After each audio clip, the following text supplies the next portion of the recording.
So today we have our second interview here in the podcast. So hello and welcome to Mind on the Rocks, your podcast about mental health. And today I'm your host Rodrigo. I have with me my co-host Manu, and we have our special guest Jean Paul. Welcome, Jean, and tell me. My first question is, who are you and what's your mission?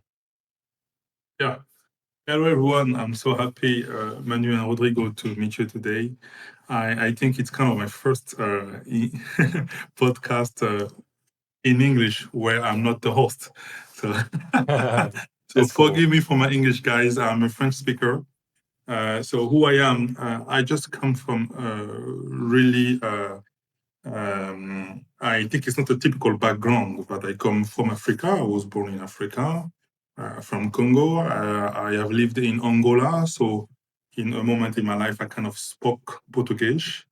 In Congo, we kind of spoke a lot of language. Some people speak Chinese, some people speak French, some people speak any kind of language, and we have a lot of religions also there.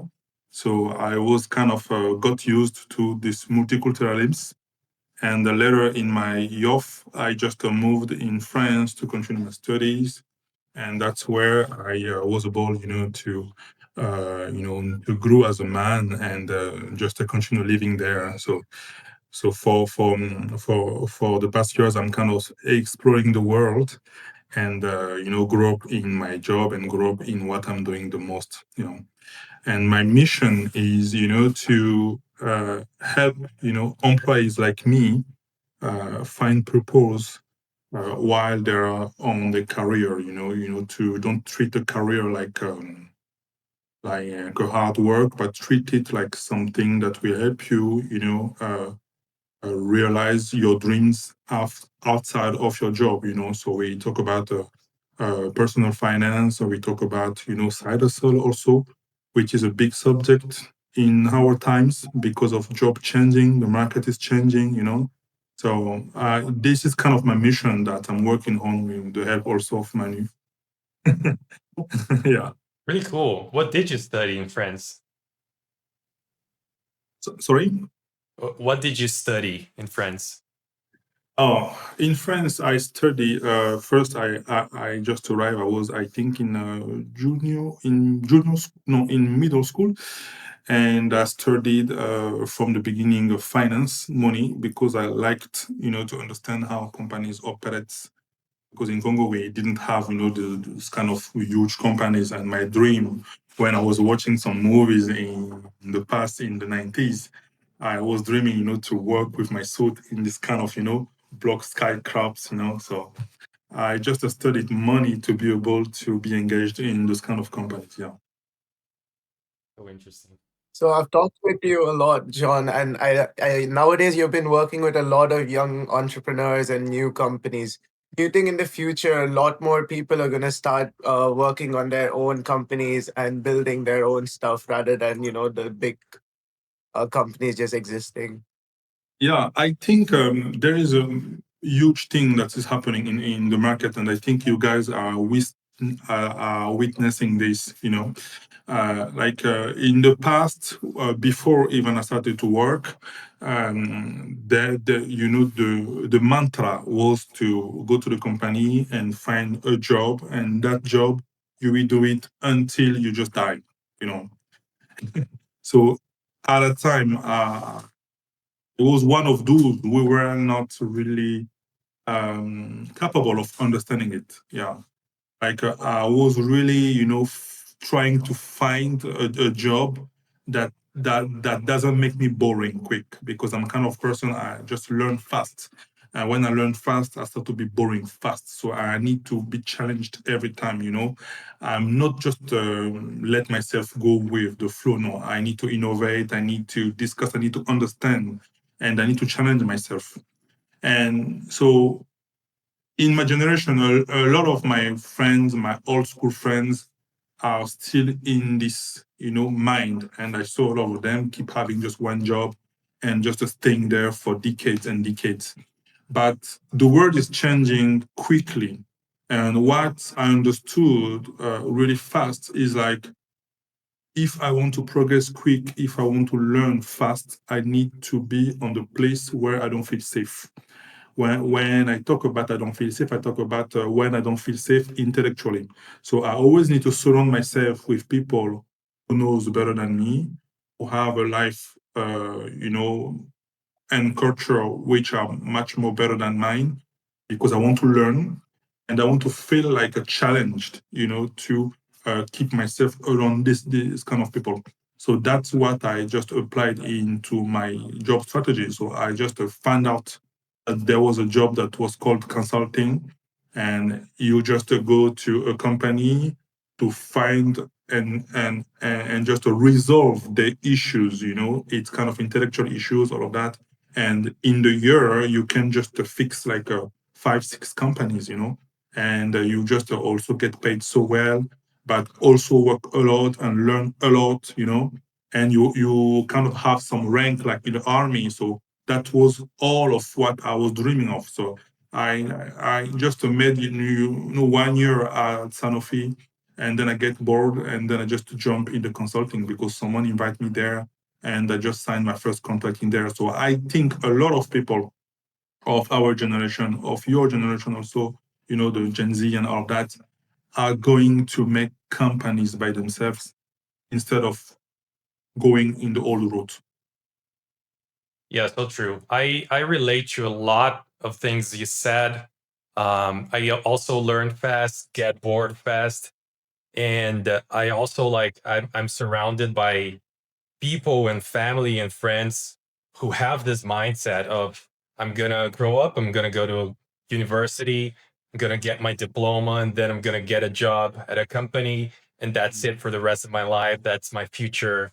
Then just have your family, buy your car, buy your house or whatever. And on the past month, on May to be more specific, I just quit my job working for Uber as a software engineer. And Wow.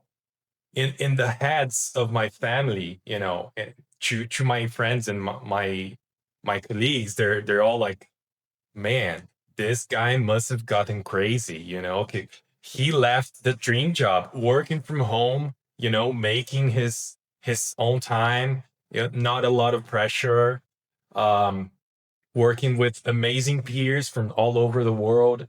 And I'm in Brazil and I was working for Uber in San Francisco, so international Wow.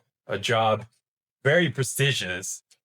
And then I just felt like there are a lot of reasons that I quit, but I think it goes back to what you said of like career. It goes that it like career and purpose can be connected.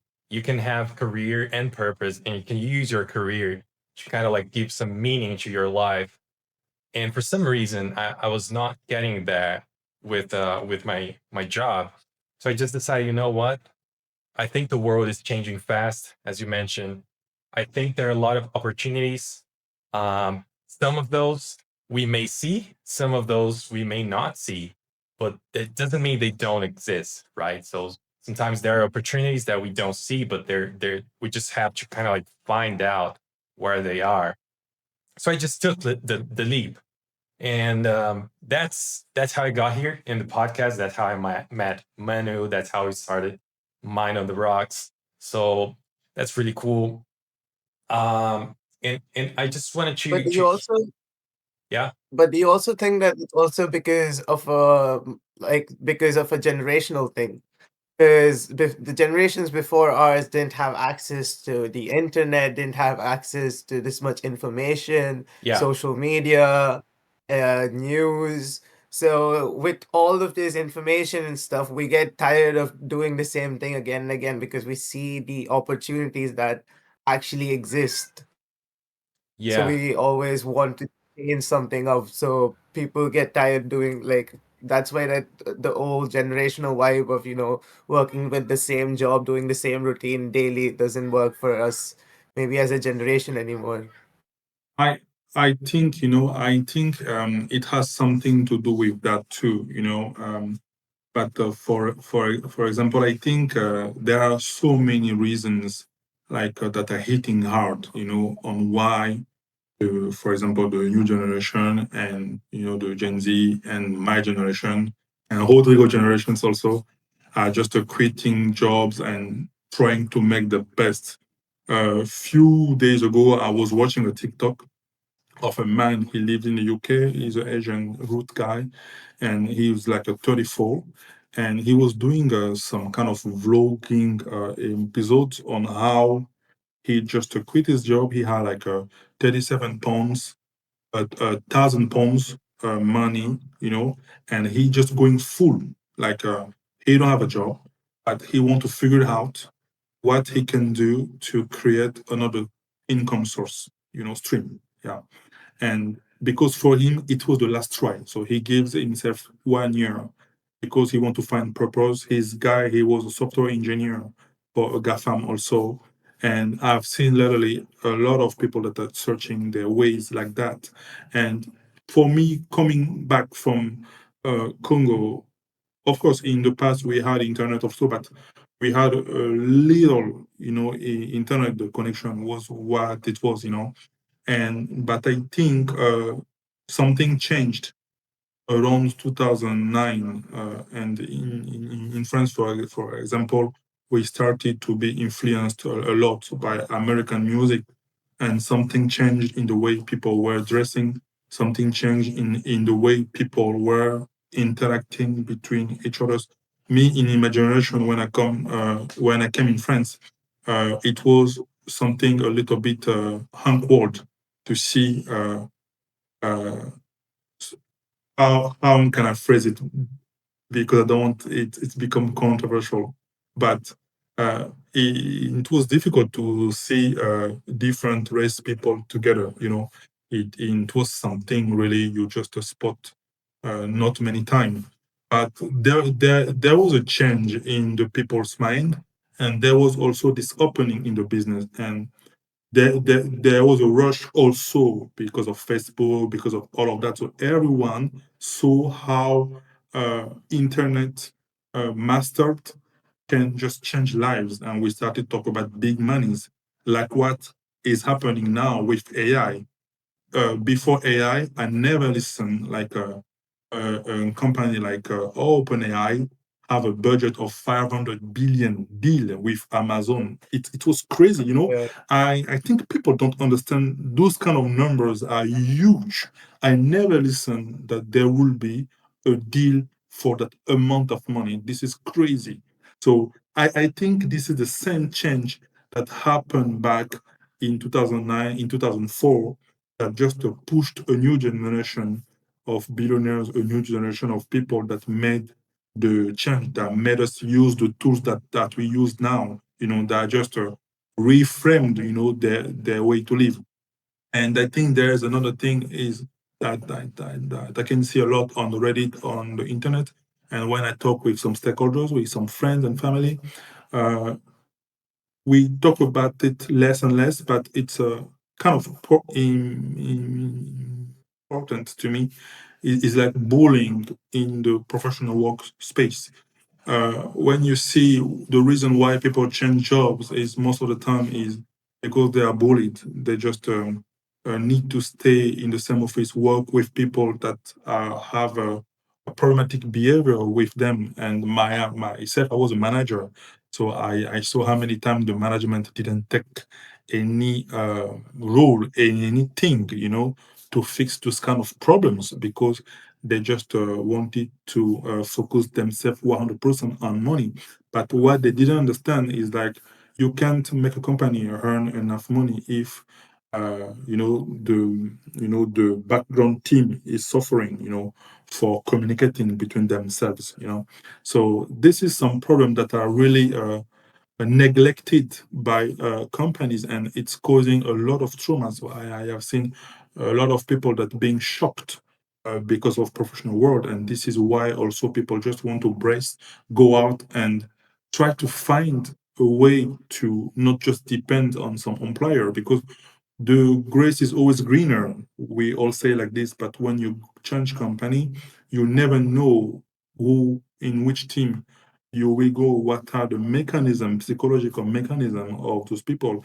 And that's a big fear. And it became also a huge fear when you start a family, when you have a family, when you have kids. I've seen people trapped in the job. They just want to leave, but they have a family, and it's making them, causing them some traumas, some psychological, some health traumas and all of that. So that's why also I'm doing what I'm doing, because we need to collectively find a way to escape this problem.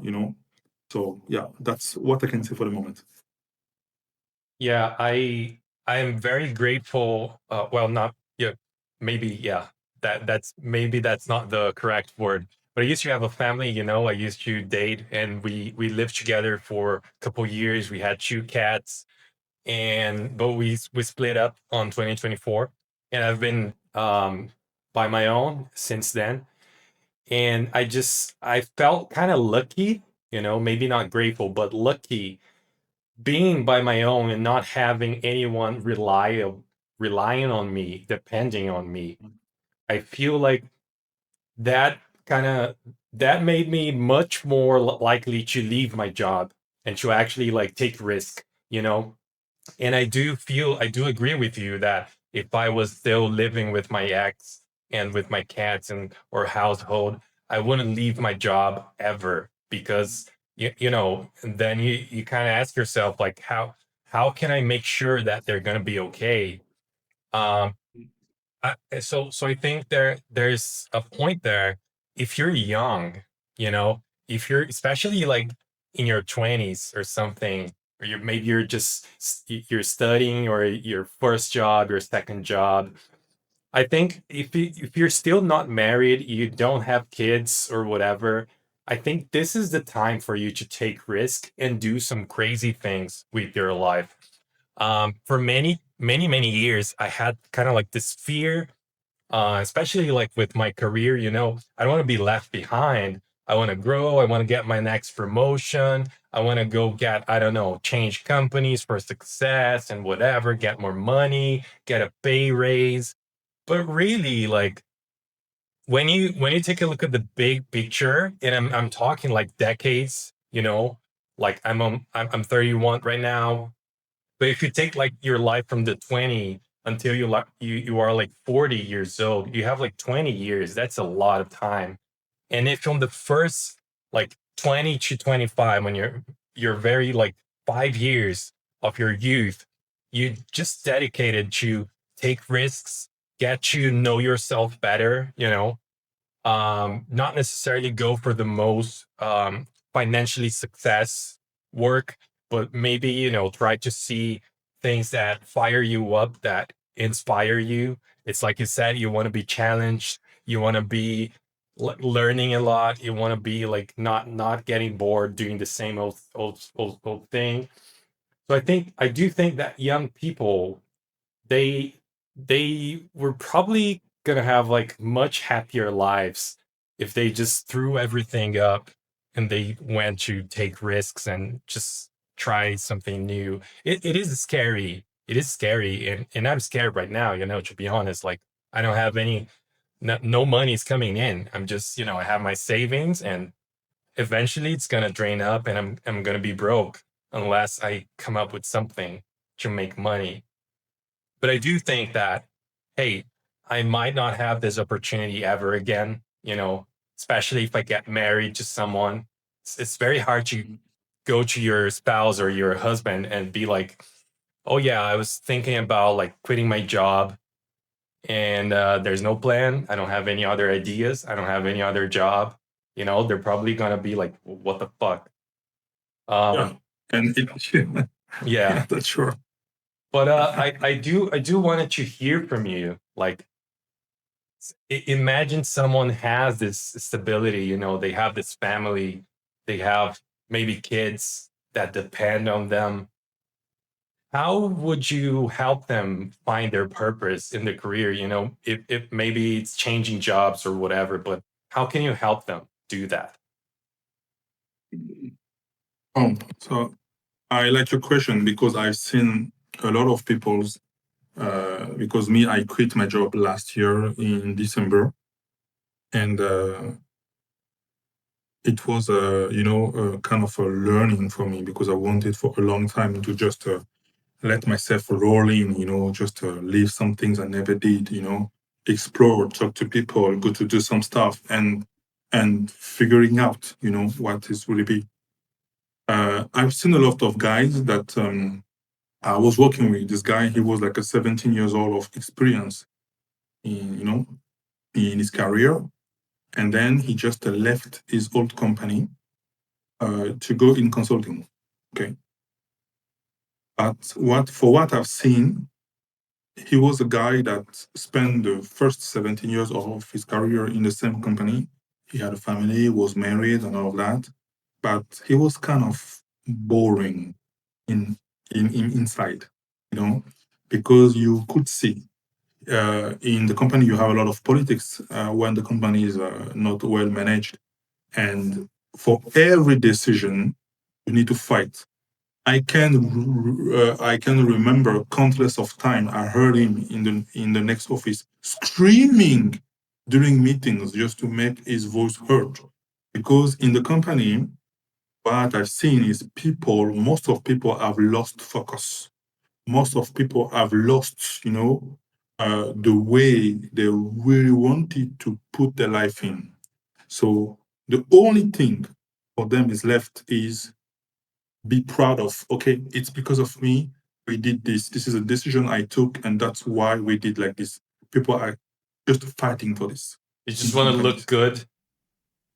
Yeah, they just want to look good, and they just want to own something about, in the company. Like for example, it's thanks to me that we win contract with this company. It's thanks to me that we hire him. It's thanks to me that we just change the color of the logo. We put blue, but in the past it was dark. I've literally really seen it, and it made me depressed. It made me depressed. So how could I save someone who is in his maybe 40s, 50s, and who is working, have a family, and want to feel proposed in this job? I think that from what I understood, the most important is not to always find a purpose on what you are doing.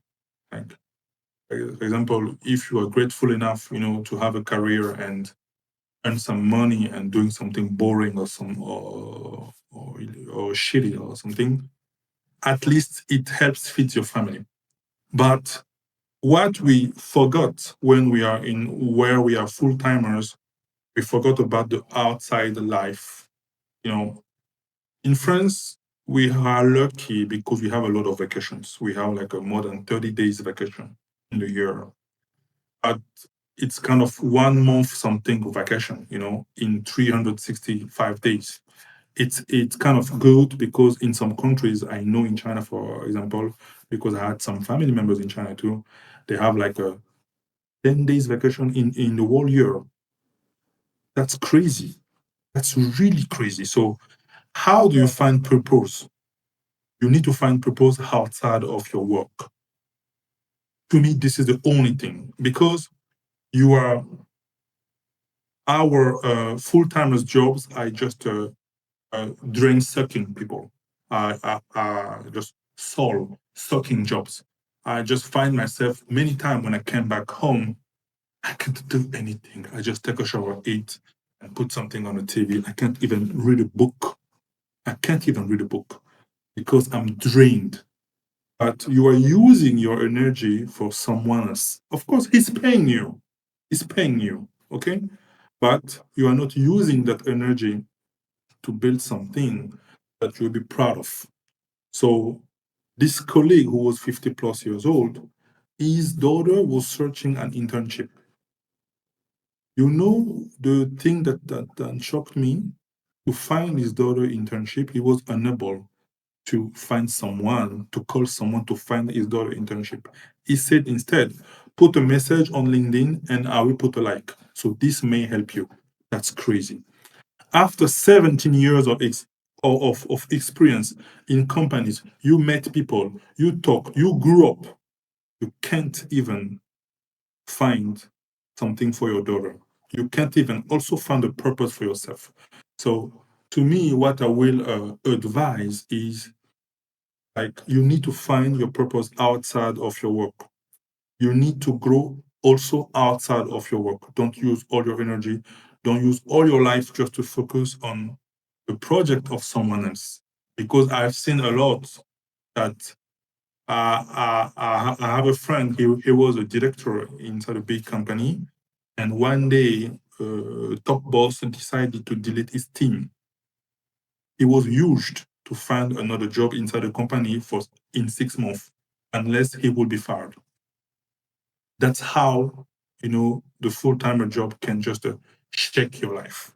So it's really, to me, the most important thing is always build something outside, build some other streams, find purpose outside of your full-time job, unless you will be at the mercy of anyone. And the easiest way to do that is to build your own company, because then you have your control over your job and your purpose, because your company turns into your purpose. And I think that's why a lot of people nowadays are turning into, working as entrepreneurs and such. Yeah. I was about to say, because you did that, right, Manu? So you had like a 9 to 5, and then you shortly Yeah, after pretty. you quit and open your company. Yeah. I think more and And more I think a lot of people are people. gonna be doing that, because Yeah. it's just like as you said, like as the generations are going forward, I feel like in my parents, the older generation, all of my family really, like, the most important thing for them is knowing that they're gonna get a paycheck, so they feel safe. They can go to the market, buy stuff, do grocery shopping, come back home and be alive. You know, they're worrying about, like, kind of like basic needs. Can I buy food? Can I put food on the table? Do I have my house, my car? Okay, everything's fine for them. My generation, I think there's been this shift, and I think it's related to what you said that happened like on the 2000s with the internet. And nowadays you're exposed to a lot more information. You can see a lot of different people having different lives from the ones that you know. And maybe if I didn't know anyone else doing any other different things, I would think that, okay, this is the only way to go. I have to get a diploma, get my job, just be okay, go to my soul draining work, come back home, watch Netflix, whatever. But nowadays, like, we have access to different lifestyles. We can open Instagram or YouTube or whatever, and people are telling us you don't have to live like this. You can have a different life. You can be a consultant or a business owner or whatever. You can be a content creator. You can be a self-employed. You can do the same. Maybe you can, yeah, maybe I could continue being in software engineering, but not working for someone else. I could be working for for my own. So being self-employed. And I think that there's a shift in the motivation from the older generation. Like, hey, I just want to be fine. I just want to have food in my table. And me, I'm like, okay, I have food on my table. I have stuff. I like video games. I buy my video games. So, I'm buying my video games, new shiny video game come out. Okay, I buy it. But so what? So I'm looking like for the next step. And the next step is like, okay, how can I bring like more meaning to my life? I don't want to be coming home at the end of the day and just feel drained. I don't want to feel like tired. I don't want to feel that. I want to actually come to, if it's Monday, I wake up early, and I have energy. I feel good. I feel inspired. I feel motivated. And I want to be working on something that brings me value, and also like makes me excited, instead of draining my energy. Like, I want to be working on something that gives me energy, that makes me feel energized. um I think this podcast coming back, this is an example. When I have to talk to someone, interview someone, hey, this makes me excited. This gives me energy. If I'm sleepy or worried or whatever, I have a podcast. I'm like, oh, cool. I'm going to get to meet new people, talk to new people, get to hear from someone from the other side of the world and their stories. So that's really cool. But the point I'm trying to make is I think there's this shift on like a generational level going on that we will probably like get more and more far away from just I'm gonna sell my time for this company, and instead people are trying to look for ways that they can build their own thing, either be like, hey, I want to be a writer and self-publish, or I want to be like, I'm going to develop my own app and I'm going to, I'm going to open my own company, or maybe, I'm just open like at this local coffee shop or whatever, but, doing something for yourself and not just for some big company. Yeah, So I think one of these books I read said that when you're looking for a job, it has to encompass these four things. One, it needs to be something you're good at. Second, it needs to be something you like doing. Third, it needs to be something you can make money out of. mm, Fourthly, it needs to be something that's good to the community at large. And I think it's when all of these four things come together into the job that you're doing that people actually feel fulfilled out of it. And in more cases than not, at least one or more than one of these situations are not conditions are not met. mm. I I think also like being because I had a kind of similar conversation in the past with people, and the one in the audience was someone that was saying, okay, I can relate to what you're saying, but what about for the people who just don't want to be an entrepreneur? What about for the people who just are just made to do 9 5? Because have some people that are really comfortable in that, are really comfortable in office politics, and are made like I can do nothing outside of a 9 5 cage. They can do nothing outside that. So they're just made for that. They are not an entrepreneur. They are just a people who can work well in the company paradigm. So what I think is what I think is no matter what, which kind of people you are, because I kind of see like this world and is kind of led by tech people, and looks like everyone want to become a tech guy and all of this. They just invited, vibe coding, so everyone start to build a coder, all of this. But to be a coder, it's much more hard than this. It's Yeah. you need to study that and you need to have some experience. So we have a lot of shit like this. I think you know people are just getting aware of the time we are living in an era that people can just die suddenly like this because of a war. Like we have since yesterday a war in Cambodia and Thailand that just killed some people that were not expecting that escalation. We had another war, in other countries that we can say names because yeah. So uh, and we have another, we have a war in Congo, we have a war everywhere.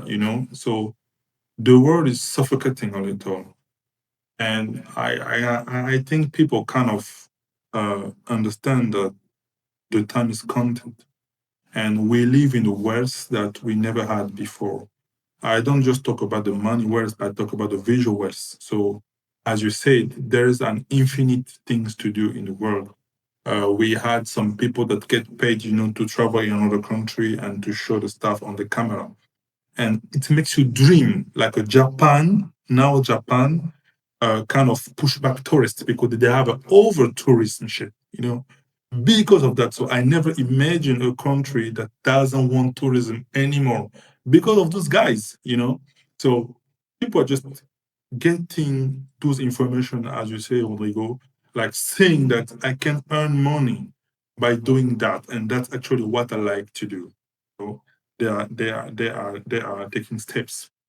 But for the people who are just made for the 9 to 5, there is nothing wrong with that. And we are not saying that it's wrong, it's bad, this, some people are just made for that.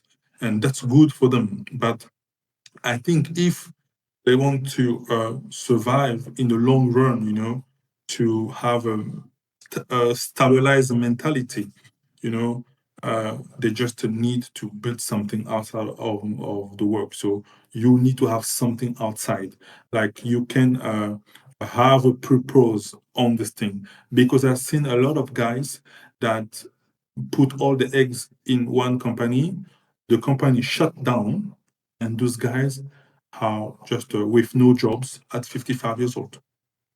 That's crazy. That's scary because they can do what? I've even seen a guy, he just accepted an entry level salary because he was 55 years old. Yeah. Entry level salary. What kind of shit is that? That's insane. That's crazy. That's insane. That's I really think This it's insane. just of the entire situation that we're in, because the number of jobs that are being required are being reduced because of AI. Because let's be honest, I mean, AI is great and all, and it's going to create jobs, but in the overall economy, a lot of jobs are going to be automized. Like Skype itself, it fired its entire HR division. I mean, its customer support division because it's handled by AI now. There's a lot of things that are going to be taken over by AI. So now we have to be thinking as like what happens to the people who are laid off, or what happens to the jobs that are taken over by AI, because aren't the people who got trained and had these jobs, do they get compensated somehow by these AIs? Because these AIs don't pay tax. I mean, they're only profiting the companies that they're making, right? Not the country as a whole or anything. yeah.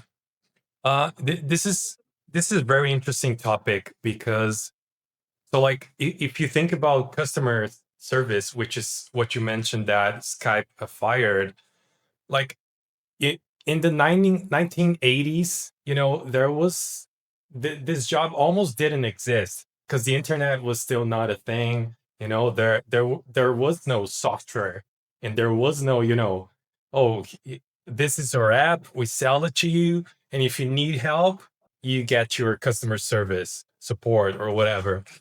So this is like a job that just was born from the internet and from having these apps, and so people need help with the apps, and so the job was born, I don't know, in the 2000s or whatever, and now we're in 2025, and this job is kind of dying because it's being substituted by AI.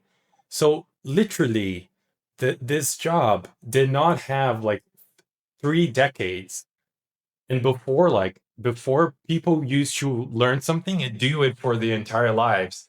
And now we have careers that are being born and being extinct in less than a lifetime. That's Yeah, interesting, because it's harder and harder to tell someone, hey, learn how to do this and you're set for life.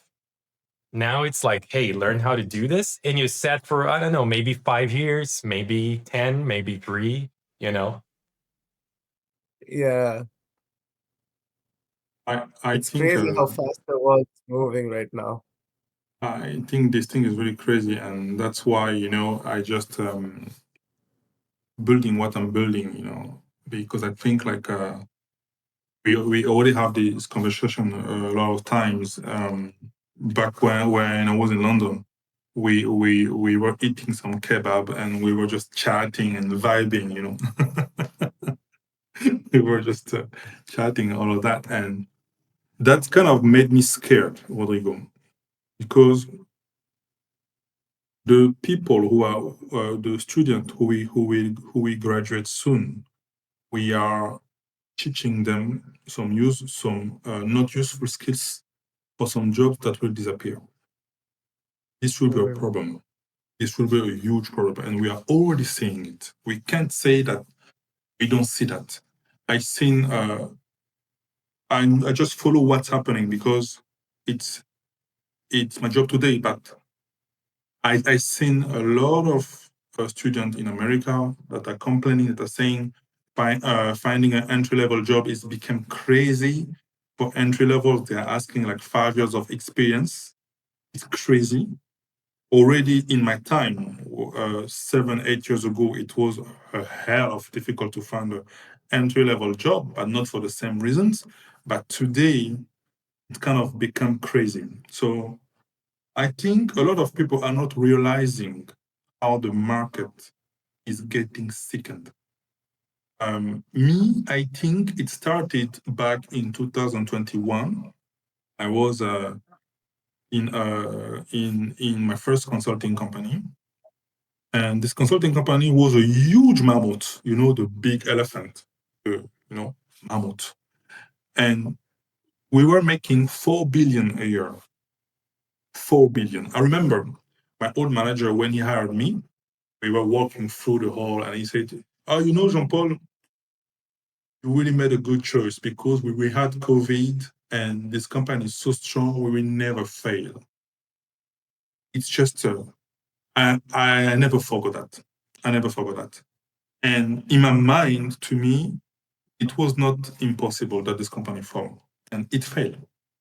It failed because the market is shrinking. If you see the consulting market today, we have less engagements because less budget, because less finance, less market, less buyers, less opportunities in everywhere. Even some huge consulting company that just deleted thousands of jobs of consultants. And those people, where are they going? To me, it's really not so much smart, to just sit there and just keep send resume all the day. No, this is a time that people need to use all their strengths, to be competitive in the tomorrow's world. Some people want to cheer themselves up, saying, "Oh, if everyone loses his jobs, so it means we have some kind of like a universal income." But do you think that this universal income will come now? It won't come now. The countries are already unable, to pay the debts. They have hard time paying debts. And do you think they will just give up the system and say, okay, now money doesn't exist, the debt notion doesn't exist, so we start from zero? It will just make everything fall out because people invested money in markets like me. People have houses, people made some investment and all of that. So we can't just say money is zero. We can't revoke these systems because it will be meaning that the system sits on nothing.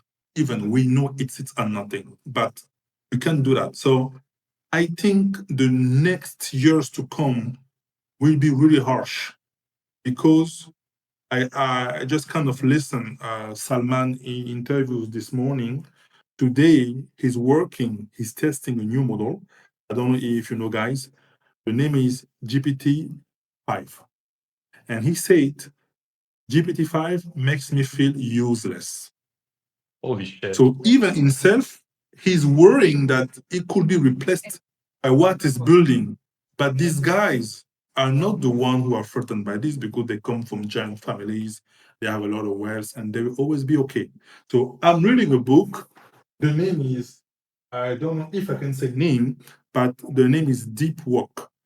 And that guy, to me, is a genius. He said, in the new economy, because we call it new economy, there are just three people who will survive. The first and always the same in any kind of economies is the people who have wealth, who have capital.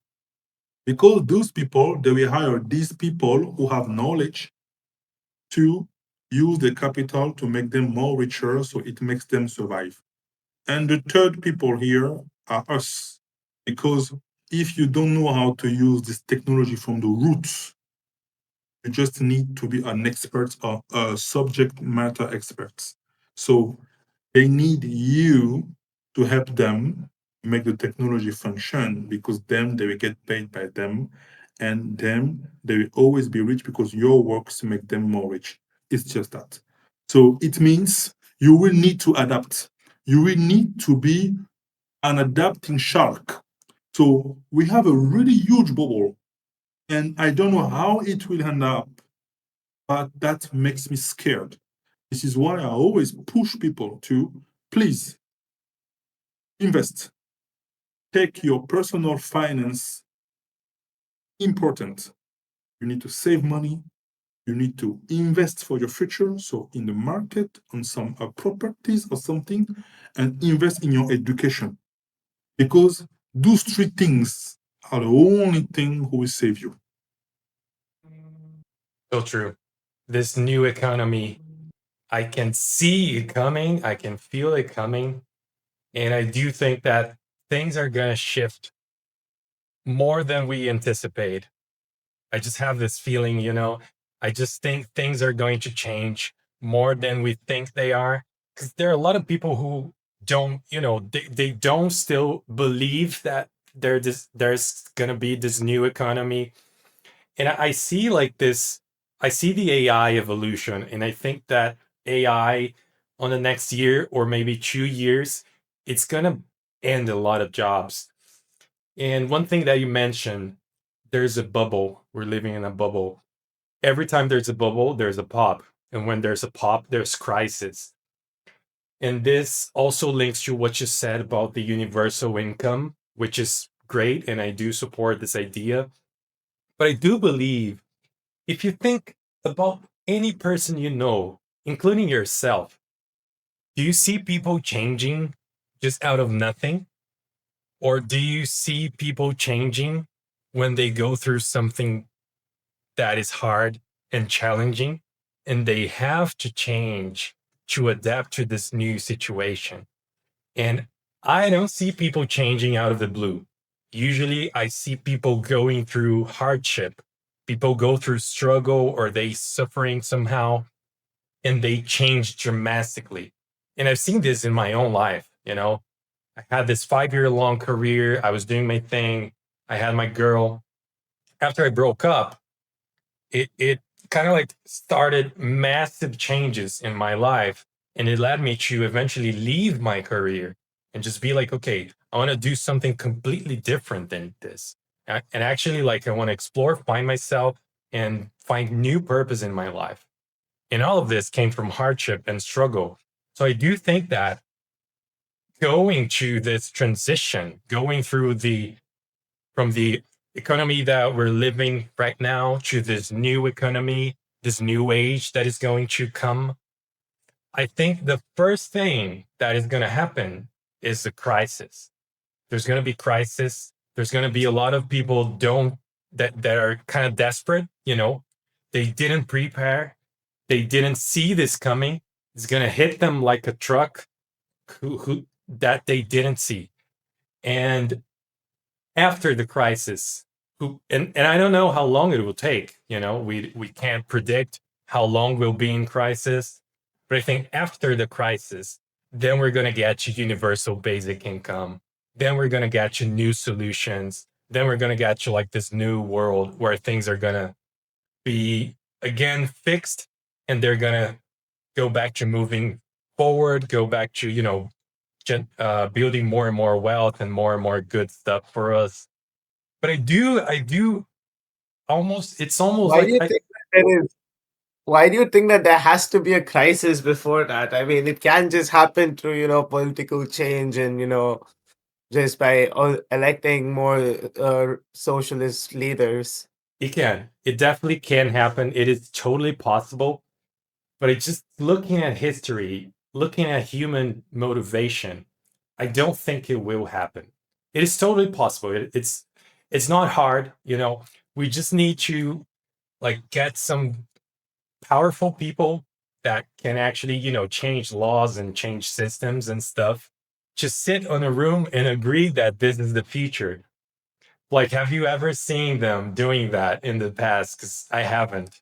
And it's usually when people actually kind of like either surrender to the public, talking about big politicians or the tech, big tech guys or whatever, I think they're gonna submit and surrender to the people when they feel threatened with some kind of crisis or whatever.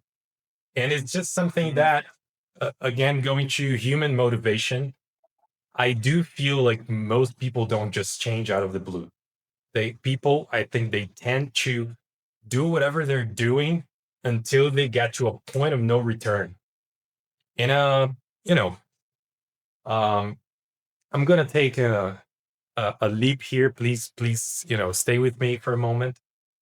But my dad, for example, and many people do this.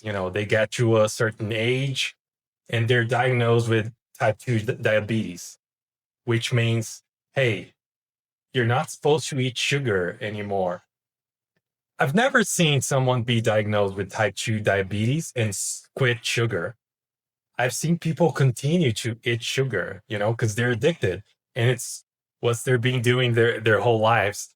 So I think that they're not going to change until they get to like a point of no return, which is like some major diagnosis or some major health crisis or whatever.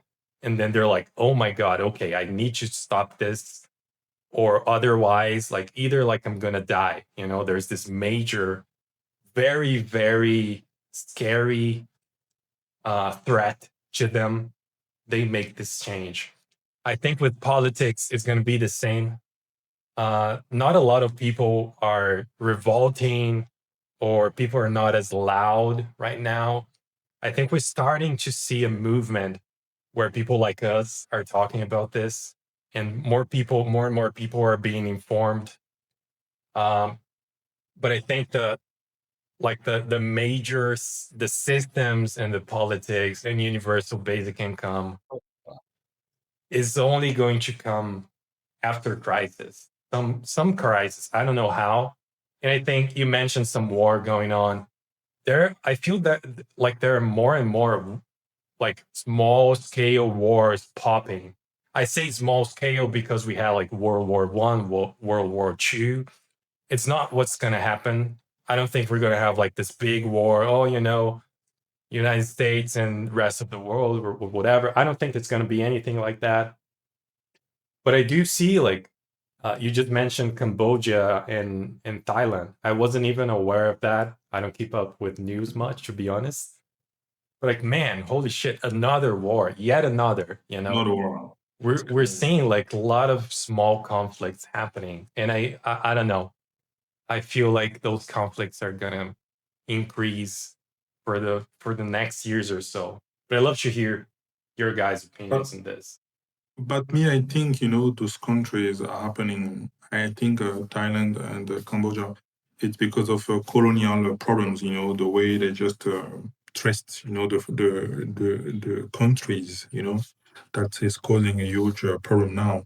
We also have India and China who will be fighting in the decades that are coming because of the frontier, where you can see in India how more Chinese population face looking, and China wants to take it back one day or another. So this will be, and we see Taiwan also. Taiwan want to run away, but China, motherland, don't want to let them. So this will lead to a war. So it will not finish, and it's always like that. And I think the most difficult thing and how it's going, and sorry, and Europe also is being threatened, by Russia, and now we are kind of making the military budget so much high because we think in like a 1 year, 2 years we will be going to fight Russia. So that's crazy, I'm not for the war. I'm not for the war, but I understood that human is the most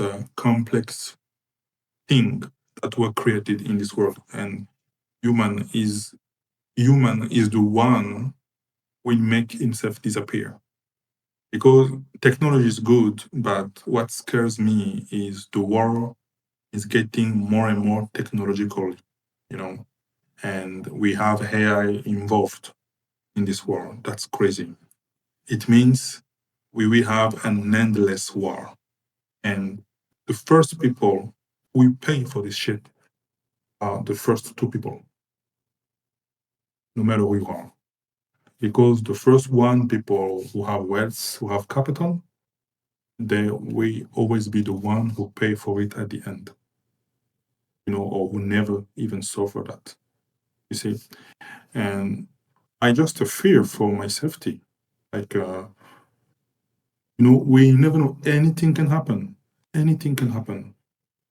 And when you talk about the universal income economy, me, I don't think this is a good thing.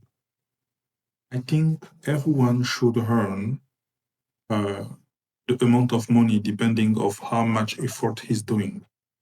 In France, for example, we already have, and even in world, we already have a big psychological issue warning. People are getting more psychological diseases. People are getting crazy. And imagine, because we had a lot of people that talked like that said the universal income is great. We won't have an economy of service anymore. We will have an economy of advertising. So people will just enjoy their life, all of this. I can tell you, some people are not meant to live like this. Some people are really scary and dangerous. People will get really crazy.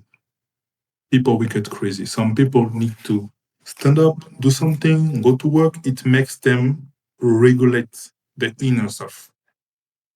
Yeah, some people work like Maybe this. But maybe that's also because these people, but we're also living in a situation where we do not need like the entire workplace to be doing a job anymore. Like the total number of jobs required to keep the world running is decreasing as a whole because of Mm. automation and robotics and just in general, because every time you get a job that is taken over by a machine or something, you reduce the number of humans required in the workplace. So what happens when there isn't enough jobs to go around for everybody? That's why the world was not prepared for this, Manu. Nobody knows what will happen. And even Hartman, the GPT guy, he doesn't even know what will happen. But they keep building this because they think it will be somehow beneficial for the world. But we don't know what it can create. Because you will have some people who will be extremely wealthy because they will make they will create something, make to services. And you will have some people who will be extremely poor because they can't keep up with those changes. So, not everyone have the ability to always constantly learn something new, change something new. Think about the people who didn't have the chance to benefit the education that we had, and even think about when we were at school. We even had some people in our classroom that can't keep up with the class. They just end up just quitting. I have seen maybe 10 in all my scholarity, that quit because they couldn't keep up. They couldn't keep up. So we do what for this kind of people? I think this is an open subject. This is a really open wound from the world that we need to find a solution to. But as we grow up already, as we know humans, and I think all of that can be solved, by talking, by making a system, that can work fine with this. But I think this won't be the case, and we will need to figure it out ourselves. This is why I just take care of my finance. I just take care of the way I'm eating. I just take care of my health. And I just make the best of what I can make because AI can't go out and meet people yet. Can't do it yet. So I just use what I can be using, to always be ahead of time because not everyone will want to talk with a robot on the line. We already seen some Reddit sub that flag AI texting and push people to just write naturally, man, just be natural. So we kind of have some AI blues that is already coming. And I think it's a really interesting time to live in, you know. Yeah. Yeah. And I think Interesting, crazy there was a times. statistic. There was a statistic that by 2026, 90% of all conversations on social media is going to be of AI. So it's like if you go to, I mean, even now, if you go online, it's like you're almost 50-50 chance of getting something that's actually created by AI or by a Uh, human. And even mm. if a human's typing it, you don't know if they've used any chatbot or something to create that. So is social media any more human interaction anymore, you know? But in TikTok, what is happening? There's an English account that just noticed it. Like TikTok creates some fake account, full AI, who copy the content of a human, word by word. But it's AI who make it. But myself, I saw that. I didn't know this was AI. Looks like real people. But what they're doing, it will be killing the vibe of social media.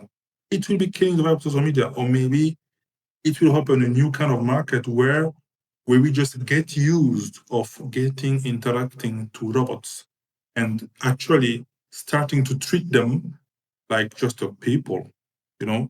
I kind of relate a lot to Black Mirror. I don't know if you know Yeah. this. Yeah. I Yeah. love that show. It feels too realistic now, some of the episodes. Yeah. Yeah. Yeah. It's Black Mirror. I feel like 5 years from now, people are gonna be like having YouTube videos, and the title is gonna be Black Mirror predicting this 10 years ago. You know, Yeah. things are gonna be real.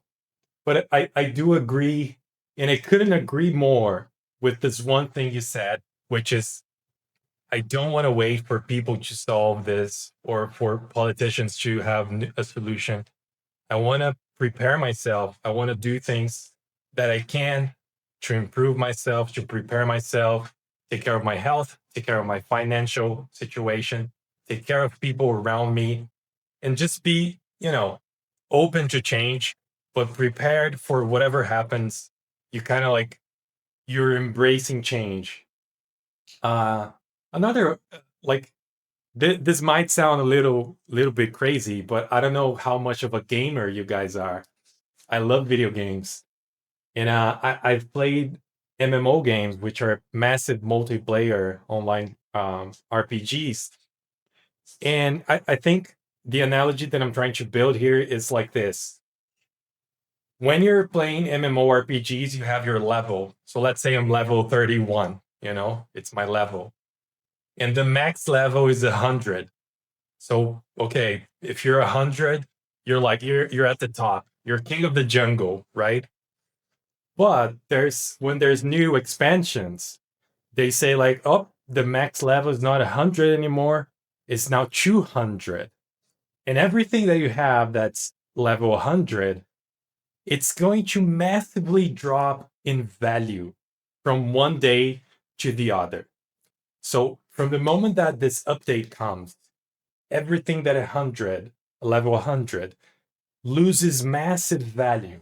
And now everything that is level 200 has new value. So, real life is not going to be there's not going to be like patch notes and whatever and updates. But I do feel like we're walking towards a direction that looks something like that, because like in this, I might have skills that today are valuable, but 5 years from now, they're going to be like valuable? 10 years from now, are they going to be valuable? And I think we're confident. We can confidently say that we don't know what is going to be valuable. People are trying The to predict. scariest thing And the scariest thing is with AI, it's not it like these changes used to be like once in a century kind of thing, right? Like Yeah. once in 100 years and then once in 50 years. But now it feels like AI is like creating these amazing leaps in like every year, every couple of years, every year sometimes, you know? Like 2 years ago, video generation was horrible, and now look at it. So it's like if this is what it's doing today, what's it gonna do next year? And by that point, like anything I studied using AI, but till up to today is going to be like useless again. Exactly. Yeah, but I saw it, in the consulting. We have a lot of consulting boutique who are struggling now because they don't have product. They're hiring people and firing them because they can't keep up, with new people. And we are seeing it in a lot of business, intellectual business. And I interviewed a guy for a podcast that I'm doing also. And this guy, he worked for the GAFAM. He lived in America, and he's really smart. He worked on AI. He just worked on the first models, and his name is Loki. And this guy was fired after New Year Eve. Like he just came back to the office. They had some engagement with clients, some new project. He just sat there, and 31st January, they just said to them, close your computer, leave your computer and go out from the building, you are fired.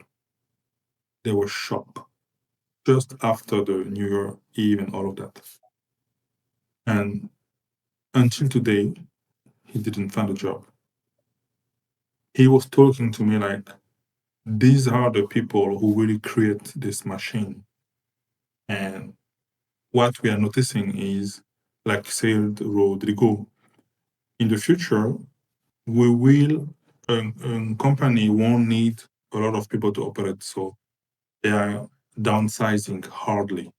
They are really downsizing. So we are starting to be in the real downsizing era.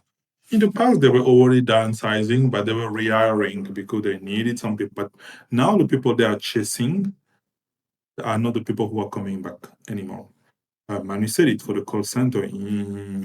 In France, we have the same example. We have people who call and they can talk. And when I say something difficult, I just noticed it's AI because he can't understand what I'm saying. Well, I say, whoa, if I didn't say it, I just continue the conversation like it was nothing.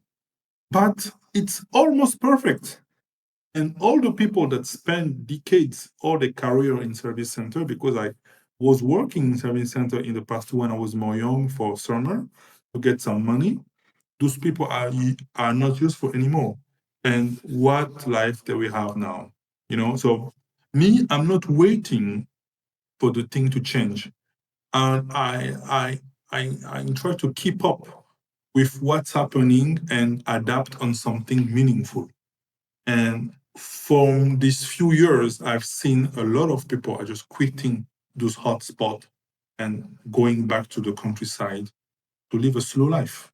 Because maybe the life of tomorrow will be just living a slow life, growing your food, and having some activity online. Just that. Yeah, that's crazy. My uncle used to work for a Toyota company back in São Paulo, and the factory, I forgot the word. This factory closed business, so the entire factory, everything, it's not operating anymore. And my uncle, of course, was fired because there was no need for him anymore. And I don't know what they're doing. Probably they're um, downsizing and using like robots to build cars or whatever. But I think the point that I thought about it, my uncle moved to the countryside and he got here and he can't find a job. And I thought about it, like I worked for 5 years in the tech industry. What could my uncle do in the tech industry? And I thought for 1 minute, I thought for 2 minutes, and I thought, damn, there's nothing he can do. He just doesn't have the skills that are useful for tech business, you know. Um, and I just found myself thinking, he's one person that I know, but how many people are going through that, and how many people are gonna get to the point where it's like, oh shit, I lost my job. My job is not useful anymore.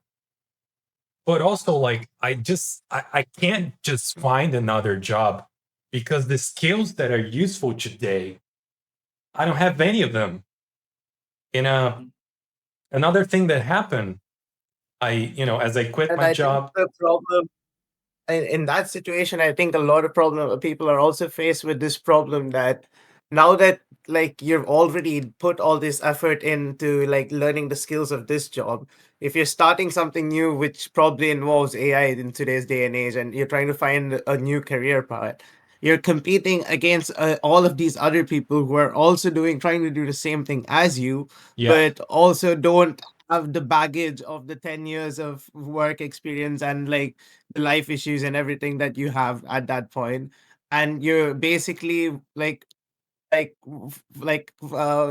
fighting with with disability, you know, like with a lot of stuff behind you already, competing against like young 22, 24 year olds who are pretty much trying to do the same thing. They learn faster, they have more energy, they can go for 3 days without sleep or whatever with energy drinks, and you're in your 50s and you have your child to feed and you're like, fuck, man. Yeah. Yeah. Very crazy topic today. Very crazy topic. Yeah. That's a crazy topic, and what is sad is like a lot of people I just not noticing that there is a change, that something is happening. Some people are just so much Tunnel like that. vision. Yeah. So, mm. And Yeah. when you just have this kind of How is it does conversation it in affect France, this is like horse, horse, they just have something like, Yeah. so they can't see blinders? around. Yeah, blinders. So when I just kind of talk about this subject 3 years ago, people were thinking I was crazy 3 years ago when I was saying like I was, the most young manager inside my old company, and I was telling them that, guys, if you want to win more clients, we need to change the way we are doing marketing. We need to change the way we are addressing clients because there is a huge problem.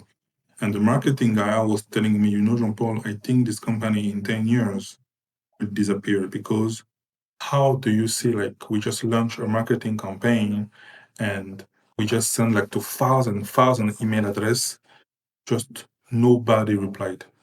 Nobody even interested. I was like shocked. I was like, wow, really? And he was already like a 51 years old. He was working there for some years. And he said to me he can't quit because he just want to finish his career there. He just have like a 10 years of 12 years to just do and just to work like that. Even he knows that they are not understanding what is happening in the market, and it's kind of frustrating, to just see like, why guys are you using, the same technique that has been used decades ago to a new market that you don't understand? Why are you not changing the CEOs? Are you not changing all of this bullshit? Put some people actually understand well how the market is doing. Put some actual people who can read this market, who can feel this market, and let them lead you. Of course, we can work together, but put the people who understand well what's happening, But in case those kind of people just push you aside and say, oh, I've done it for 30 years and I know how it works, but they keep failing. But nobody's telling them they are failing because they're afraid for the job. They need to save money for the family. They need to feed the family. So nobody's talking. And everyone knows what's happening, but nobody's talking. And I've seen it in all the company almost I went there. It was the same shit every time, the same shit, the same shit that are killing our competitiveness. And if you see a company in Europe, for example, and our company in France, they can't even compete with company in America. No way. We are ridiculous. Can't compete. And what we are lacking is purpose, is what we were saying at the beginning. We don't have purpose. Big boss don't have purpose. Uh, Employees don't have purpose. And another threat that we have is American companies are managing well this kind of AI shit. They're just embracing it better. They're just implementing it better. Me, in one of my last engagements as a consultant for another company, I was working for a hotel group. you know, I laughed. I laughed from upset Instead of yelling, I was just laughing. I was laughing. Yeah. I was crying laughing because what can I say more? Like this hotel is a worldwide known hotel in the world. They are everywhere. The most biggest group. And what's happening? Big boss of this hotel, they are killing the business from the inside for decades. And they wanted to implement AI. So they just called me. They said, okay, how we want to implement that chat for us because we want to know everything about our documentation. We want to be able to make a quick search and so people can find information in our database and learn and for every position in the company. Okay. And we want to work efficiently. So we want to use the data of all our hotels and make some comparison between hotels and all of that. I just came up 2 weeks ago with something and just said to them, okay, we took some sample data, so you can make comparison between hotel, you can do this, you can do that, you can do that, you can do that. And I was talking with the vice president. The VP, he said to me, go to fuck up. I won't buy your shit. What we will do is we will buy Microsoft AI Copilot. And they were happy. You see, Copilot is so strong. It can help me to just make automatic things. And everyone, all the employees were like that. Oh, we use Copilot. It's really quick. It just helped me to reframe my mail. And they just make small certification, foundation. Oh, I know how to use Copilot. Everyone put on LinkedIn. Yeah, we know how to use Copilot. We are good. We are ahead in AI. But that's ridiculous. Like you can't beat your competitors thinking that because you have Copilot, it means you are ahead. What kind of shit? Like Copilot is not mastering AI. So we have this kind of level of understanding in our society. And that will lead to more companies failing out, to more companies dying. With that country putting money there like crazy, this company doesn't exist anymore. This is a crazy, this is a monopoly. This is a crazy game. So how can someone smart work for this kind of shit? How? Without getting crazy. And in this time of competition, so that's why startups like you guys are ahead of time. And I think it's just a matter of time that all the things we are talking now will happen. I'm 100% sure of that. It will happen. And those kind of subjects that we are talking here will be on the channels, will be discussed on TV in few months. It's just a matter of months, but we will already be ahead. And like you, Rodrigo, sometimes it's scary sometimes to just start your own venture. It's scary sometimes you just say, okay, you can spend a full week, you don't have a client. You can spend full month. You didn't have benefit, but you are just seeing your bank account droning. It's crazy because society doesn't wait, country doesn't wait, nobody cares. And sometimes it's family that start to eat mind because they're saying, oh, you see, your small cousin, he got a good job. So he's earning good money. So what are you doing, shit? You just need to go out from this and do like everyone, and it's those people that can just eat your mind. So it's a really a hard game that we are doing, man. It's a hard game. But I think the most important is to be united and also take care of ourselves and always have some backup plan like that we are working on also in case of, because we never know what can happen in this economy. Crazy conversation today. Yeah. I loved the entire conversation. Jean Paul. It went quite few directions, honestly, from AI to jobs to everything, honestly. Yeah. Jean, do you have anything that we missed, or do you have anything that is important that we did not discuss yet today? John has his own podcast. That's how we actually met. So if you want to shout it out. Oh, my podcast is just about, we just talk about those kind of things, but with money. Like, because I think the money as we know it now will always last.